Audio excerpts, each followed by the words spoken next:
Hello guys, welcome to our channel. आशा करता हूँ आप सभी अच्छे होंगे, अपना ख्याल रख रहे होंगे। तो दोस्तों, आज हम लोग एमपी फॉरेस्ट गार्ड के जो एग्जाम हुआ है उसकी आंसर की देखने वाले हैं।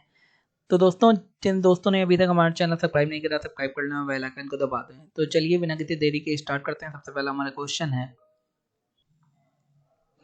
ब्रिटिश काल में भारत में नील की खेती की शुरुआत कहाँ से हुई थी? तो ब्रिटिश काल में जो नील की खेती है उसकी शुरुआत भारत में कहाँ से हुई थी, ये हमारा क्वेश्चन है।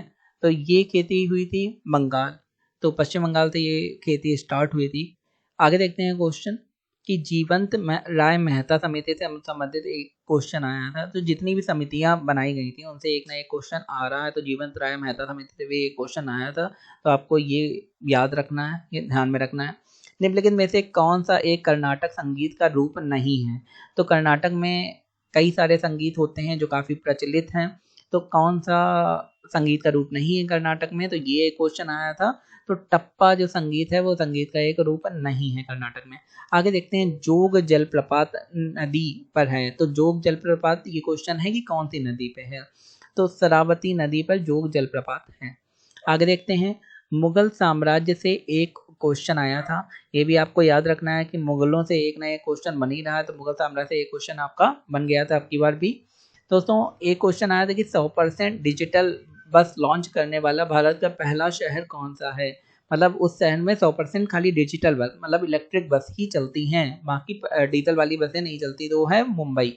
तो जिससे ये क्यों करा जा रहा है? जिससे पॉल्यूशन कम हो सके, घट सके। दोस्तों, आगे बढ़ने से पहले मैं आपसे एक रिक्वेस्ट करना चाहता हूँ कि अगर अभी तक आपने हमारा चैनल सब्सक्राइब नहीं करा, सब्सक्राइब कर लें, बेल आइकन को दबा दें मोटिवेट करने के लिए। Because your subscription is our motivation. आप हमें सब्सक्राइब करेंगे तो हम और अच्छा कंटेंट आपके लिए लाने की कोशिश करेंगे। आगे देखते हैं, 71वें संविधान संशोधन 1992 में किस भाषा को जोड़ा गया? तो ये कोंकणी और नेपाली भाषा 71वें संविधान संशोधन 1992 के में जोड़ा गया था। आगे देखते हैं, राज्यसभा सदस्यता के लिए उम्मीदवारों की न्यूनतम आयु क्या रखी गई है? आपसे क्वेश्चन आ जाता है राष्ट्रपति के लिए, राज्यसभा सदस्य के लिए, प्रधानमंत्री के लिए, मुख्यमंत्री के लिए, सबके लिए जो मिनिमम आयु है वो पूछ दी जाती है, और कितना कार्यकाल है वो पूछ दिया जाता है। तो ये 30 वर्ष है। नीचे कमेंट सेक्शन में आपको बताना है कि लोकसभा की जो अध्यक्ष होती हैं उनका कार्यकाल कितना होता है। आगे देखते हैं क्वेश्चन, भारतीय संविधान में मौलिक अधिकार के किस देश से लिया गया है या किस देश के संविधान से लिया गया है? तो संविधान से क्वेश्चन कंफर्म आते हैं, ये मैं पहले भी बता चुका हूँ। एक्ट से क्वेश्चन आ रहे हैं, संविधान से क्वेश्चन आ रहे हैं। तो ये बेसिकली अमेरिका के संविधान से मौलिक कर्तव्य लिए गए हैं, अलग अलग देशों से अलग अलग लिए गए हैं। तो अपने संविधान में, भारतीय संविधान में जोड़ने के लिए, और ये सारे क्वेश्चन आ भी चुके हैं। आगे देखते हैं, क्वेश्चन है, संविधान अपनी शक्ति किससे प्राप्त करता है? तो संविधान सीधे जनता के लिए होता है, तो अपनी शक्ति भी वो जनता से ही प्राप्त करेगा, सीधे जनता से प्राप्त करता है।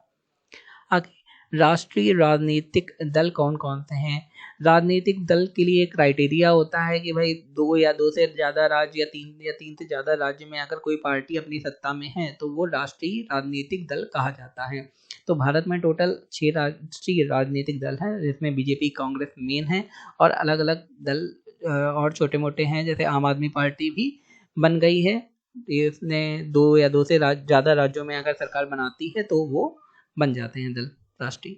आगे देखते हैं, पृथ्वी के चारों ओर घिरे हुए आवरण को क्या कहा जाता है? घिरे हुए आवरण को क्या कहा जाता है? तो पृथ्वी के चारों ओर घिरे हुए आवरण को कहते हैं वायुमंडल। गैस की परतें जो पृथ्वी को चारों ओर से घेरती हैं उसे वायुमंडल कहा जाता है। सिंपल सी बात है कि जो हमारी पृथ्वी है वो एक आवरण से घिरी हुई है। जो भी हमारी ऑक्सीजन है, जितनी भी गैसेस हैं, वो जो हमारा आवरण है वो पृथ्वी के गुरुत्वाकर्षण की वजह से उसे पृथ्वी के अंदर ही रखता है, नहीं तो वो ब्रह्मांड में निकल जाएंगी, जो इम्पॉसिबल है क्योंकि पृथ्वी का एक आवरण बना हुआ है। आगे देखते हैं, इसी को वायुमंडल कहते हैं। ये क्वेश्चन आया था। आगे देखते हैं, पदार्थ की मात्रा का मात्रक क्या होता है? तो पदार्थ की मात्रा, ये एक नया क्वेश्चन है जो हमारे एग्जाम में आया था। तो पदार्थ की मात्रा का जो मात्रक होता है उसे मोल कहते हैं। आपको ये याद रखना है, और इसी तरीके के क्वेश्चन आ रहे हैं तो आपको उसी लेवल की तैयारी भी करनी है जिससे आपका सिलेक्शन कंफर्म हो सके। आगे देखते हैं, क्वेश्चन है, चार्टर पार्टी का प्रयोग किया गया जाता है। तो चार्टर पार्टी का प्रयोग किया जाता है निर्यात व्यापार में। निर्यात व्यापार कौन सा होता है? जो भारत से चीजें निर्यात होती हैं, मतलब बाहर जाती हैं, और आयात क्या होता है? जो भारत में आती हैं बाहर से। आगे देखते हैं सांची स्तूप के कितने द्वार हैं। तो सांची स्तूप के जाहिर सी बात है 4 द्वार हैं सांची स्तूप में। आगे देखते हैं मध्य प्रदेश का सबसे छोटा नेशनल पार्क कौन सा है और भारत का सबसे छोटा नेशनल पार्क कौन सा है। 2 क्वेश्चन थे। तो मध्य प्रदेश का जो सबसे छोटा नेशनल पार्क है वो है लाला मंडल अभ्यारण्य, ये मध्य प्रदेश का सबसे छोटा नेशनल पार्क है। आगे एक क्वेश्चन और था कि मध्य प्रदेश की कौन सी नदी पश्चिम की ओर बहती है। ये क्वेश्चन काफी पूछा जा रहा है, हर एग्जाम में पूछ दिया जाता है। तो एक ताप्ती हो गई, नर्मदा हो गई, महानदी हो गई, ये सारी नदियां पश्चिम की ओर बहती हैं। तो ये थे आज के हमारे क्वेश्चन जो आज का एग्जाम हुआ था, उसमें ये सब क्वेश्चन आए थे। आई होप आपको आइडिया लग गया होगा। जिनका क्वेश्चन पेपर अभी होने वाला है वो देख लें किस टाइप के क्वेश्चन आ रहे हैं, उसी हिसाब से अपनी तैयारी जारी रखें। जिनका हो चुका है या आज हुआ था वो अपने क्वेश्चन मैच कर लें। बाकी सभी को बहुत बहुत बधाई, धन्यवाद। जिनका भी पेपर अच्छा हुआ है, जिनका नहीं हुआ वो भी अपनी आगे प्रिपरेशन जारी रखें, जिससे और भी एग्जाम आ रहे हैं, क्योंकि चुनाव लगा हुआ है, इलेक्शन है, तो और भी एग्जाम आ रहे हैं। उसी हिसाब से अब अगर आप तैयारी करेंगे तो आपका सिलेक्शन होने के काफ़ी चांसेस हैं इसी टाइम में। धन्यवाद।